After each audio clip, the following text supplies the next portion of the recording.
Hello, welcome to the channel, and I am here for an album review for you guys. Now, I've actually been requested to do more album reviews, like some previous albums, like no newer releases or anything. Um, and I'm just kind of running out of stuff to talk about too, so I figured why not, revisit some of these albums and review them. So, yeah, for this review, I'm going to be reviewing 10,000 Days by Tool. Now, Tool is one of those bands I really wish I would have gotten into sooner. I got into them sometime in 2018, so yeah, I know that's really late because I know most Tool fans have been a fan for, well, a long time. At least, since the last time they've released music, so before 2019, of course. So this is the album, 10,000 Days. Now, this is, of course, really fancy packaging and artwork and stuff like that. Comes with some goggles that I've heard is supposed to make the artwork in the booklet look more three-dimensional. So that's pretty interesting. But yeah, from this point on, Tool started to, I guess, get a little more unique with their album packaging and artwork and stuff like that. But yeah, it's the CD case, but yeah, let's go ahead and talk about the album. Now, I won't be going over every single song, of course. If you're new here, that's not usually what I do.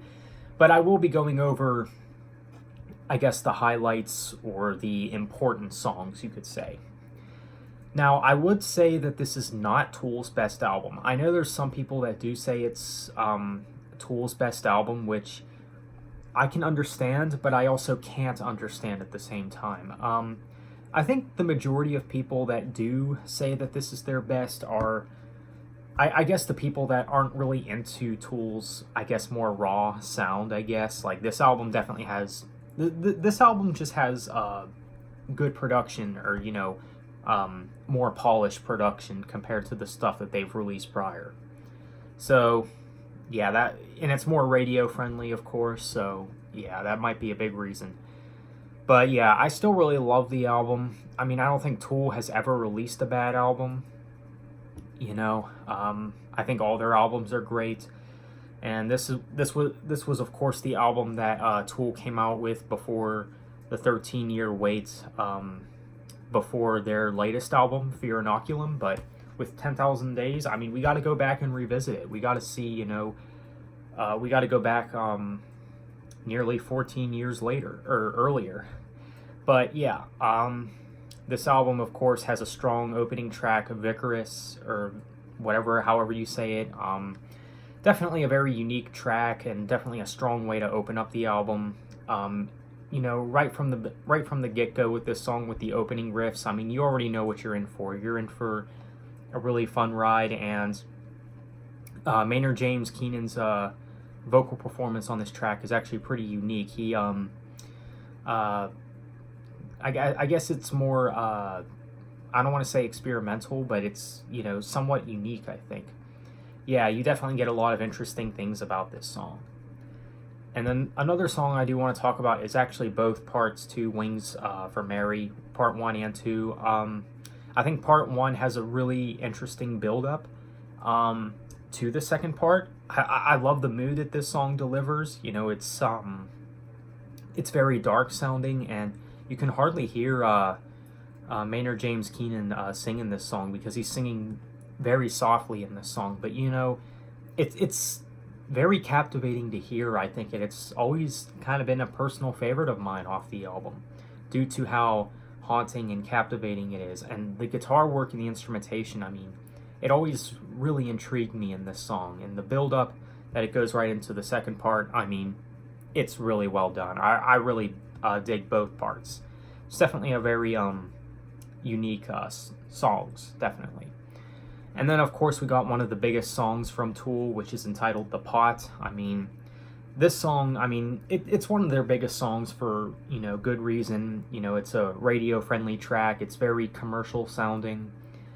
And, with this song, you get some of the Maynard's softest vocal harmonies, I think, especially towards the beginning of the song.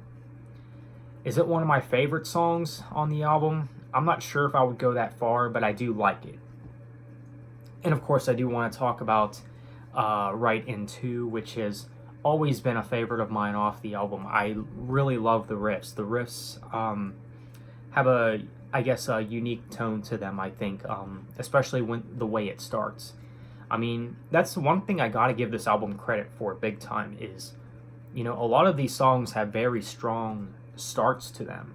This song was without exception, right into, I mean, the riffs, the vocals, I mean, it's another one of those captivating songs, I think. I think Maynard, he sounds really good, and the whole band just sounds really good overall. There's some unique parts in this song where I feel like they're using bongos or something like that. I don't know. It sounds very kind of sounds like very jungle themed kind of, and I think it's a very unique feature about the song. And yeah, it's always been a favorite of mine. I really like this song right into maybe even my favorite song on the album, but that's really difficult to decide. But yeah, let's go ahead and wrap this up. Let's rate the album and, you know, give my overall thoughts. So as a score, I'd probably give this album either an 8.7 or a 9 out of 10. I don't think it's Tool's best album, but it's certainly a great album. I mean, an 8.7 or a 9 is definitely a very great score for this album. I mean, like I said, Tool has never released a bad album, so, you know, when they release music, it's pretty hard to mess up. I know there's actually some fans that say that Fear Inoculum wasn't good, but I personally don't agree with that at all. I oftentimes do have a hard time deciding which Tool album is my least favorite. I might go with 10,000 Days, I don't know, but even with saying that, I mean, I still think it's a great album, of course. But yeah, if you're a Tool fan, you haven't heard this album yet, definitely go and check it out. If you like any kind of psychedelic metal or psychedelic rock even, definitely check out the album. And Tool in general, their whole discography so far is just outstanding. I would recommend this album to metal fans, rock fans, you know, progressive metal fans, you name it. But yeah, that's my review for 10,000 Days by Tool. I think it's a really good album. Like I said, I don't think it's one of their best, but I really like the album. So yeah. Let me know what you guys think of 10,000 Days by Tool. So that's it for my review. Thanks for watching. Have a nice day. Take care.